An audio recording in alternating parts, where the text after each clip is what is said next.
August 14, 1814, 10:30 p.m., the Candlelit Library at Monticello, Virginia. A 71-year-old Thomas Jefferson sits surrounded by towering mahogany bookcases containing nearly 6,500 volumes in 7 languages, the largest private library in America, carefully catalogued according to his own modification of Francis Bacon's organization of human knowledge. His long, elegant fingers trace the spine of a first-edition Diderot encyclopedia as he contemplates an extraordinary decision that will define his final legacy. Earlier that day, British forces had burned Washington, D.C., including the Library of Congress with its 3,000 volumes, and Jefferson had resolved to offer his entire personal collection to Congress as a replacement for the destroyed National Library. As he walks through rooms lined floor to ceiling with works of philosophy, science, literature, law, and history accumulated over 50 years of passionate collecting, he knows he is surrendering not merely books, but the very foundation of his intellectual life. Yet this act of patriotic sacrifice, selling his beloved library for $23,950 to help rebuild the nation's capital of learning, exemplifies the profound contradiction that defined Jefferson's existence. A man who possessed one of the most enlightened minds in human history, while simultaneously over 600 human beings whom he considered property. Outside his windows, enslaved families sleep in wooden cabins, their labor having funded the very books that proclaim all men are created equal. This moment crystallizes the central paradox of America's democracy's principal architect, a visionary who could imagine perfect freedom while perpetuating perfect bondage. The bloodline that produced this extraordinary and contradictory figure reaches back through generations of English gentry and Welsh farmers, whose ambitions for land, status, and independence would profoundly shape Jefferson's character and worldview. His earliest traceable ancestor, Thomas Jefferson, was born around 1580 in the parish of Pedestree in Suffolk County, England.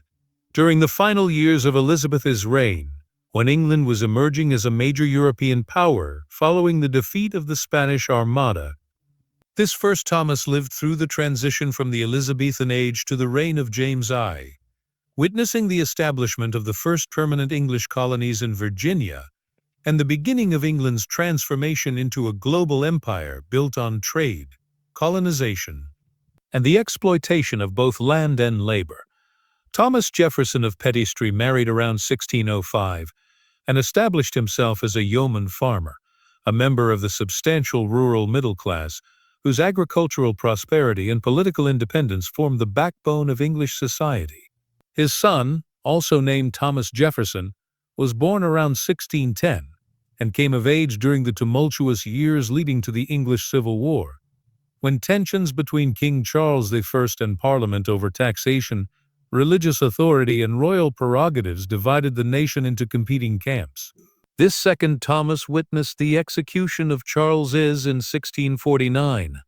An event that demonstrated to colonists throughout the English-speaking world that even divinely appointed monarchs could be held accountable for their actions when they violated the fundamental rights and liberties of their subjects. The third generation brought another Thomas Jefferson, born around 1640, who lived through the Commonwealth period under Oliver Cromwell and the subsequent restoration of the monarchy under Charles II in 1660. This Thomas experienced the Great Fire of London in 1666, the plague outbreak of 1665, and the political upheavals that accompanied the Glorious Revolution of 1688, when William of Orange and Mary replaced James II on the English throne. These events reinforced family traditions of skepticism toward royal authority and support for parliamentary government that would later influence American colonial attitudes toward British imperial policies. The fourth Thomas Jefferson in the family line, born around 1677, witnessed the War of Spanish Succession and the Act of Union that united England and Scotland into Great Britain. His adult years coincided with the expansion of British colonial territories in North America, the Caribbean, and India, as military victories and commercial enterprise established the foundation for the empire on which the sun never set. However, Economic opportunities in England remained limited for younger sons of yeoman families, and many members of the emerging English middle class began considering emigration to the American colonies, where land was abundant and social mobility seemed more achievable than in the increasingly stratified society of the mother country. It was this fourth Thomas Jefferson who made the momentous decision around 1710 to emigrate to Virginia, joining the thousands of English families seeking better prospects in the New World during the early decades of the 18th century. Virginia in 1710 was still a relatively new society, founded only a century earlier, where ambitious immigrants could acquire substantial landholdings and establish themselves as members of the colonial gentry through successful tobacco cultivation and slave ownership. The colony's economy was booming as European demand for tobacco created unprecedented wealth for planters who could command the labor necessary to clear land, plant crops, and process the leaves for export to London and other major markets. Thomas Jefferson's arrival in Virginia coincided with the colony's transformation from a struggling frontier settlement into a sophisticated plantation society modeled on English country life, but adapted to American conditions and African slave labor. He settled in the northern neck region, where the Potomac River's tributaries provided excellent transportation for tobacco exports, while the fertile soil and favorable climate ensured profitable harvests. His success as a planter allowed him to purchase additional land and enslaved workers, establishing the foundation for the Jefferson family's rise to prominence within Virginia's emerging plantation aristocracy. Thomas's son, another Thomas Jefferson, born around 1715, inherited not only his father's landholdings, but also his ambitions for continued expansion and social advancement. This fifth Thomas in the family line came of age during the colonial wars between Britain and France that raged intermittently from 1739 to 1763. Conflicts that demonstrated both the opportunities and dangers inherent in America's frontier environment. His marriage around 1738 to Mary Field, daughter of a prominent planter family, strengthened the Jefferson clan's social connections while bringing additional property and enslaved workers under family control. Mary Field Jefferson came from a lineage equally committed to colonial expansion and social advancement. Her ancestors had arrived in Virginia during the 1650s as part of the wave of royalist emigration that followed Parliament's victory in the English Civil War.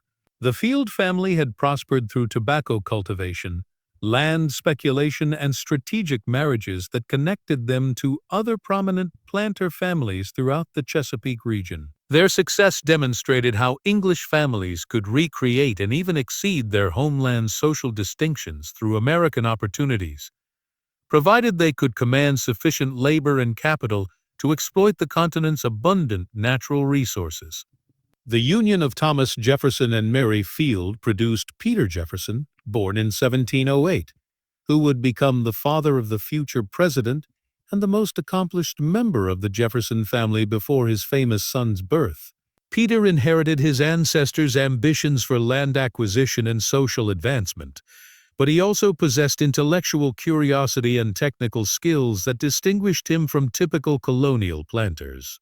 His work as a surveyor and mapmaker brought him into contact with Virginia's western frontier, where vast territories remained unmapped and unsettled, offering extraordinary opportunities for those bold enough to venture beyond established settlements. Peter Jefferson's surveying expeditions took him deep into the Virginia wilderness, where he encountered Cherokee and other Native American peoples who had occupied the land for thousands of years before European colonization. His 1751 map of Virginia, created in collaboration with Joshua Fry, represented the most accurate cartographic representation of the colony's geography then available, and demonstrated his mastery of mathematical and scientific techniques that few colonists possessed.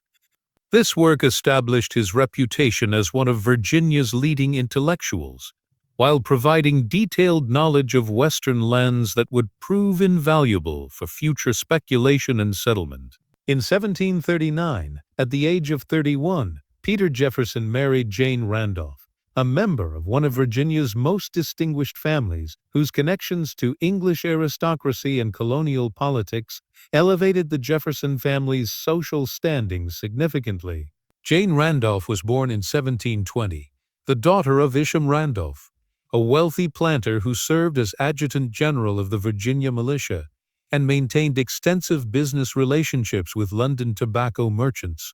The Randolph family claimed descent from English nobility and had established itself as leaders of Virginia society through successful plantation management, strategic marriages, and service in colonial government. The Randolph lineage could be traced back to William Randolph, who emigrated from Warwickshire, England to Virginia in 1673, and quickly established himself as one of the colony's most successful planters. William's marriage to Mary Isham connected him to another prominent Virginia family, while his acquisition of thousands of acres along the James River provided the foundation for his descendants' continued prosperity. By the time of Jane Randolph's birth, the family owned multiple plantations worked by hundreds of enslaved Africans, whose forced labor generated the wealth that supported the Randolphs' genteel lifestyle and political influence. The marriage between Peter Jefferson and Jane Randolph in 1739 united two successful planter families, while combining Peter's intellectual abilities and frontier experience with Jane's social connections and refined education. Their union represented the kind of strategic alliance that characterized Virginia's plantation elite, where marriages served not only personal affection, but also economic and political calculation designed to consolidate landholdings, expand social networks, and enhance family influence within colonial society. The couple established their household at Shadwell Plantation in Albemarle County, where Peter had inherited land from his father while acquiring additional acreage through his own purchases and surveys. Shadwell Plantation in the 1740s was still relatively isolated from Virginia's established centers of population and culture, located on the frontier between settled and unsettled territory, where the Blue Ridge Mountains rose to the west. The location reflected Peter Jefferson's pioneering spirit and his confidence in the region's future development, though it also meant that his children would grow up in an environment quite different from the sophisticated plantation houses of the Tidewater region, where most of Virginia's elite resided. The frontier setting would profoundly influence young Thomas Jefferson's character, fostering both appreciation for natural beauty and belief in westward expansion as essential to American development. On April 13, 1743, Jane Randolph Jefferson gave birth to her third child and first son, Thomas Jefferson, in the wooden frame house at Shadwell that served as the family's residence, while Peter planned and constructed a more substantial brick mansion.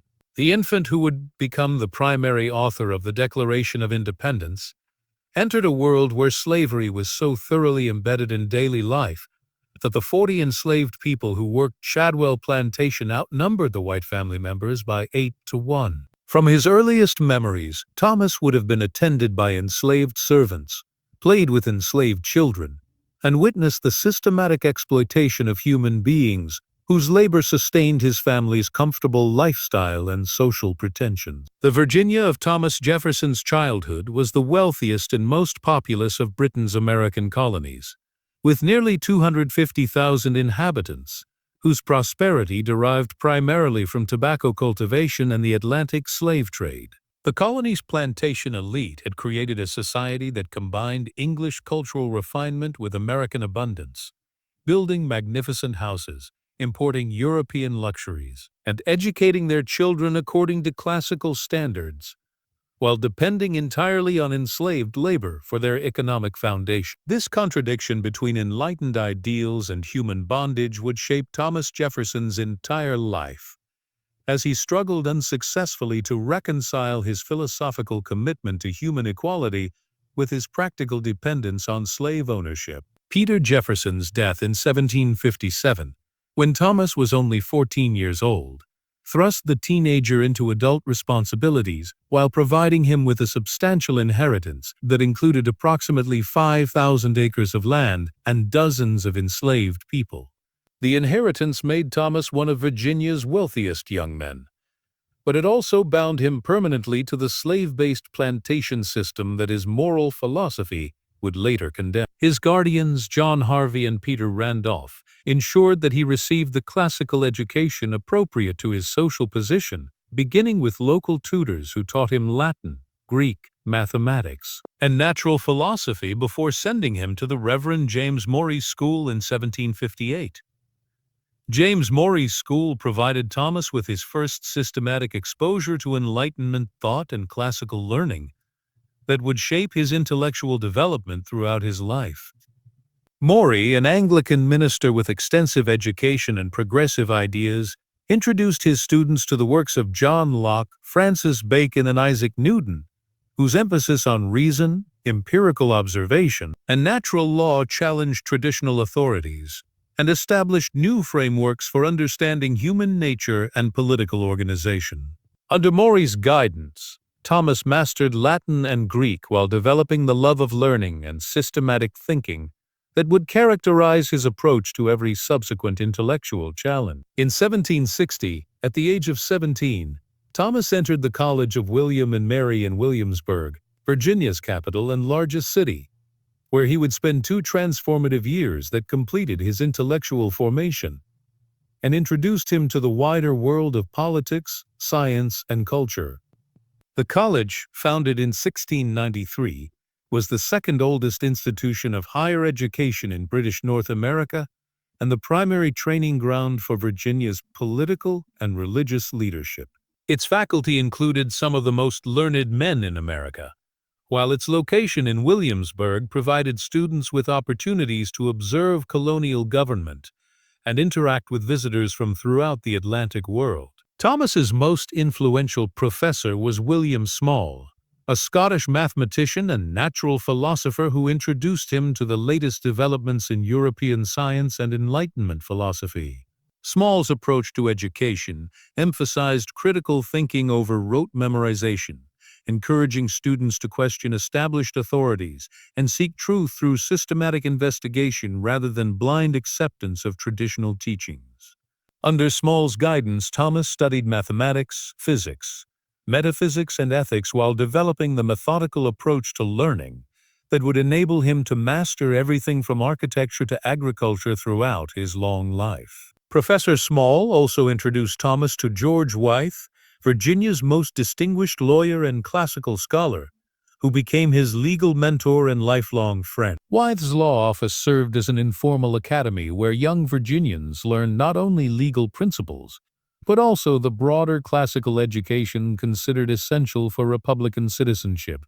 Under Wythe's tutelage, Thomas studied ancient and modern legal systems, political philosophy, and historical precedents that provided intellectual frameworks for understanding the relationship between law and liberty that would later inform his political career. The third member of Thomas's intellectual circle in Williamsburg was Francis Fouquier, the colony's royal governor, whose sophisticated European education and cosmopolitan interests made his palace a center of scientific and philosophical discussion. Fouquier's dinner parties brought together the colony's leading intellectuals to debate questions of natural philosophy, political theory, and cultural refinement that introduced Thomas to the kind of elevated conversation he would later seek throughout his life. These relationships with Small, Wythe, and Fouquier provided Thomas with intellectual stimulation and social polish that transformed him from a provincial planter's son into a young gentleman capable of holding his own in any educated company. After completing his college studies in 1762, Thomas began reading law under George Wythe's direction while managing his inherited estates and assuming his position within Virginia's plantation elite. The 5 years of legal study required for admission to the colonial bar provided time for extensive reading in history, philosophy, and literature that broadened his intellectual horizons far beyond the technical requirements of legal practice. His systematic approach to learning, documented in detailed commonplace books where he recorded insights and quotations from his reading, demonstrated the methodical habits of mind that would later enable him to draft the Declaration of Independence and design the University of Virginia. Thomas's admission to the Virginia bar in 1767 marked the beginning of a successful legal career that brought him into contact with the colony's political elite, while providing practical experience in the administration of justice and resolution of disputes. His law practice specialized in land disputes, debt collection, and estate administration, areas that required both legal expertise and familiarity with the complex social relationships that bound Virginia's plantation society together. The work also exposed him directly to the legal foundations of slavery, as he handled cases involving the sale, inheritance, and recovery of enslaved people, whose legal status as property contradicted his growing philosophical commitment to natural rights and human equality. In 1768, Thomas began construction of Monticello, the mountaintop mansion that would serve as both his residence and his architectural masterpiece, demonstrating his belief that Americans could create buildings equal to the finest European examples while adapting classical principles to New World conditions and materials. The project, which would occupy him intermittently for nearly 40 years, reflected his conviction that the new American Republic required new forms of architecture that expressed democratic values through careful attention to proportion, function, and natural setting.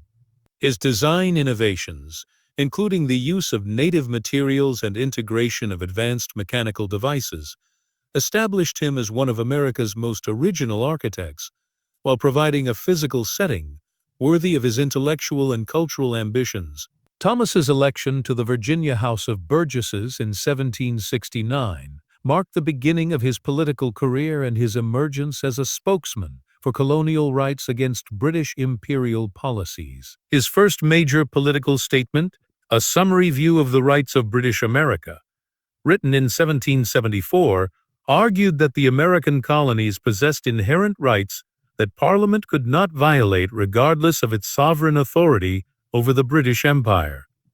The pamphlet's radical argument that Americans owed allegiance only to the Crown and not to Parliament positioned Thomas as one of the most advanced thinkers on colonial rights, while demonstrating his ability to translate abstract philosophical principles into practical political arguments.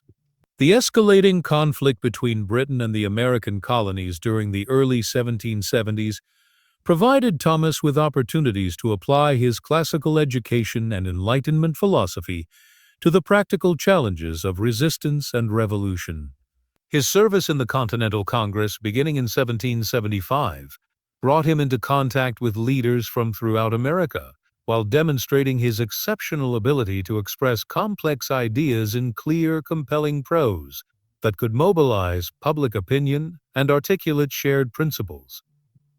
His reputation as one of the finest writers in America made him the natural choice to draft the Declaration of Independence, when the Congress decided in June 1776 to formally break with Britain and establish independent American states. The drafting of the Declaration of Independence in June and July 1776 represented the culmination of Thomas's philosophical development and his greatest contribution to human liberty and democratic government.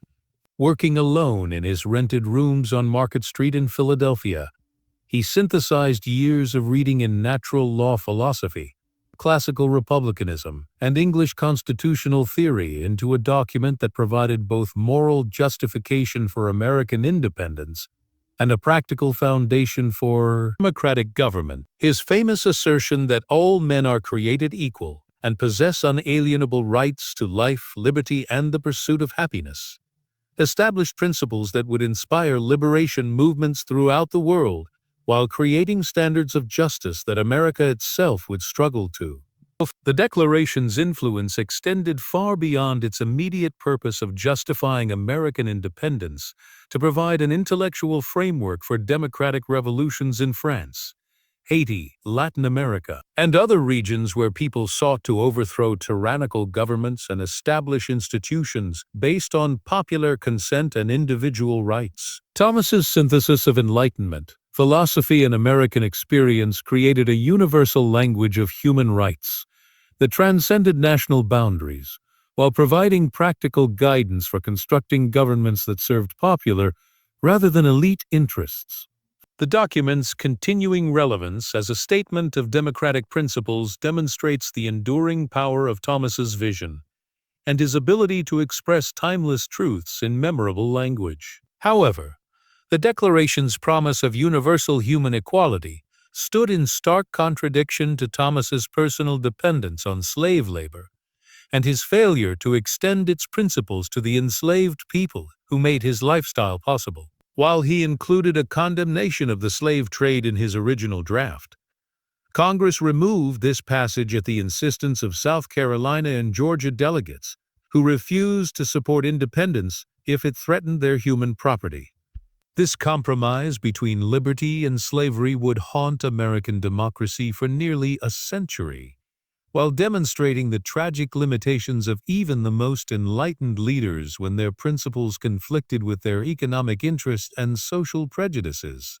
Thomas's service as governor of Virginia from 1779 to 1781, during the most difficult period of the Revolutionary War, tested his administrative abilities and political judgment under extreme pressure. The British invasion of Virginia in 1780 and 1781 forced him to coordinate the state's defense, while managing internal political conflicts and resource shortages that threatened both military effectiveness and civilian morale. His narrow escape from British cavalry at Monticello in June 1781 demonstrated the personal dangers he faced while serving his country, though his enemies later criticized his conduct during the invasion as insufficiently aggressive and decisive for wartime leadership. The death of his beloved wife Martha Wales Skelton Jefferson in September 1782, after 10 years of marriage and 6 pregnancies, devastated Thomas emotionally and reinforced his determination to focus on intellectual pursuits rather than political ambition. Martha's death also freed him from immediate domestic responsibilities that had previously limited his availability for extended public service, enabling him to accept appointment as American minister to France in 1784. The diplomatic mission to Paris would provide opportunities to observe European politics and culture while representing American interests during the crucial period when the new nation was establishing its international relationships and defining its place in the Atlantic world. Thomas's 5 years in France, from 1784 to 1789, exposed him to the intellectual ferment that preceded the French Revolution, while providing opportunities to study European architecture, agriculture, science, and culture that enriched his understanding of human possibilities and American advantages. His friendship with leading French intellectuals like the Marquis de Lafayette, the Marquis de Condorcet, and the Comte de Volney deepened his commitment to Enlightenment values, while demonstrating how American revolutionary principles could inspire reform movements throughout Europe. His observations of European social conditions also reinforced his conviction that America's abundant land and absence of hereditary aristocracy provided unique opportunities for creating a society based on merit rather than birth. During his French residence, Thomas also began his relationship with Sally Hemings, an enslaved woman who was the half-sister of his deceased wife and who accompanied his daughter to Paris as her servant. This relationship, which probably produced several children over the next 2 decades, epitomized the moral contradictions that characterized Thomas's life in American society more generally. While he advocated for universal human rights and democratic equality, he simultaneously maintained sexual access to an enslaved woman who could not legally refuse his advances or leave his service. The relationship demonstrated how slavery corrupted even the most enlightened masters, while creating families that legal and social convention refused to recognize or protect. Thomas's return to America in 1789 coincided with the establishment of the new federal government under the Constitution and his appointment as the first Secretary of State under President George Washington. His collaboration with Treasury Secretary Alexander Hamilton in organizing the new government soon gave way to fundamental disagreements about federal power, economic policy, and foreign relations that created the first American political parties and established enduring patterns of democratic competition. The Hamilton-Jefferson rivalry reflected deeper philosophical differences about human nature, economic development, and America's relationship with European powers that would influence American politics for generations. As Secretary of State, Thomas advocated for a strict interpretation of the Constitution, limited federal power, and support for revolutionary France against monarchical Britain and other European powers, seeking to suppress democratic movements. His opposition to Hamilton's financial program, including federal assumption of state debts and creation of a national bank, reflected his conviction that concentrated financial power would corrupt Republican government and create artificial aristocracies based on wealth rather than merit. These disputes led to his resignation from Washington's cabinet in 1793 and his emergence as leader of the opposition party that would eventually become the Democratic-Republican Party.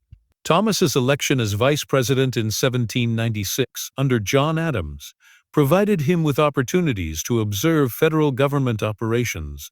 While maintaining his opposition to Federalist policies, he considered dangerous to Republican institutions.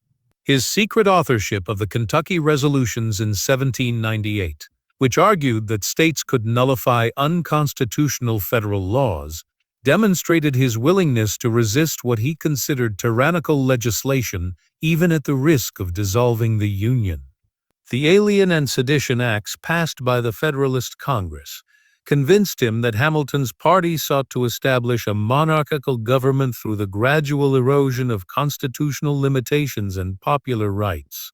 The presidential election of 1800, which Thomas won after a dramatic tie with Aaron Burr in the Electoral College, marked what he called the Revolution of 1800, because it demonstrated that political power could transfer peacefully between opposing parties in a democratic system.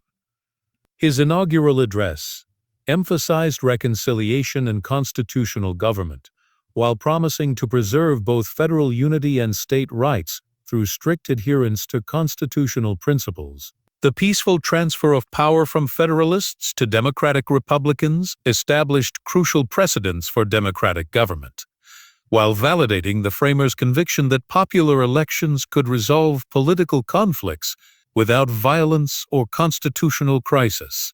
Thomas's presidency from 1801 to 1809 tested his constitutional principles against practical governing challenges, while demonstrating both the possibilities and limitations of democratic leadership. His reduction of federal spending, elimination of internal taxes, and pardoning of those convicted under the Sedition Act fulfilled campaign promises, while establishing precedents for limited government that would influence American politics for decades. However, his willingness to use federal power to purchase Louisiana from France in 1803, despite constitutional doubts about such authority, demonstrated the pragmatic flexibility that enabled effective governance even when strict constitutional interpretation suggested different courses of action. The Louisiana Purchase represented perhaps Thomas's greatest presidential achievement, doubling the nation's size while securing control of the Mississippi River and providing land for future generations of American farmers. His decision to proceed with the purchase despite constitutional qualms reflected his conviction that American expansion served both national interests and human liberty by extending democratic institutions across the continent. The acquisition also vindicated his vision of America as an empire of liberty, where democratic values would spread through territorial expansion rather than military conquest. Though this vision ignored the consequences for Native Americans and enslaved people who would be displaced or exploited during westward migration. Thomas's sponsorship of the Lewis and Clark expedition from 1804 to 1806 demonstrated his commitment to scientific investigation and geographical knowledge, while preparing for American settlement of the vast territories acquired through the Louisiana Purchase. His detailed instructions to Meriwether Lewis reflected his own scientific interests and his belief that systematic observation could unlock the secrets of the natural world, while serving the practical purposes of exploration and colonization. The expedition's success in reaching the Pacific Ocean and returning with detailed maps, specimens, and observations fulfilled Thomas's scientific ambitions while establishing American claims to the Oregon Territory and demonstrating the feasibility of transcontinental transportation routes. The Embargo Act of 1807, which prohibited American trade with foreign nations in response to British and French violations of neutral rights, represented Thomas's attempt to use economic pressure rather than military force to protect American interests during the Napoleonic Wars. However, the embargo's devastating impact on American commerce and its ineffectiveness in changing European policies demonstrated the limitations of economic coercion and created political opposition that contributed to Democratic-Republican losses in the 1808 elections. The embargo's failure taught valuable lessons about the relationship between foreign policy and domestic politics, while highlighting the challenges of maintaining neutrality during major international conflicts. Thomas's retirement from the presidency in 1809 enabled him to focus on the intellectual and scientific pursuits that had always provided his greatest personal satisfaction. His return to Monticello allowed him to resume the architectural improvements and agricultural experiments that expressed his belief in the possibility of rational improvement through systematic application of scientific principles to practical problems. His correspondence with leading intellectuals throughout America and Europe maintained his connections to the international community of scholars, while providing opportunities to reflect on the lessons of his political career and their implications for democratic government. The founding of the University of Virginia in 1819 represented Thomas's final major public achievement and his most complete expression of his educational philosophy. His design for the university, including both its architectural plan and academic curriculum, reflected his conviction that democratic government required educated citizens, capable of independent thought and moral judgment. His emphasis on student self-governance, elective courses, and academic freedom challenged traditional educational practices while establishing precedents that would influence American higher education for generations. The university's honor system, which relied on student integrity rather than external supervision, embodied his faith in human capability for moral development through education and experience. Thomas's relationship with slavery remained tragically unresolved throughout his later years, as financial pressures and family obligations prevented him from freeing his enslaved workers despite his philosophical opposition to human bondage. His memoir, written during the 1810s, defended his record on slavery while acknowledging the institution's contradiction with democratic principles. But he proposed no practical solutions beyond gradual emancipation and colonization schemes that proved politically impossible and logistically impractical. His failure to free his enslaved workers in his will, except for a few members of the Hemings family, demonstrated how deeply slavery was embedded in the economic and social structures that sustained even the most enlightened members of the plantation elite.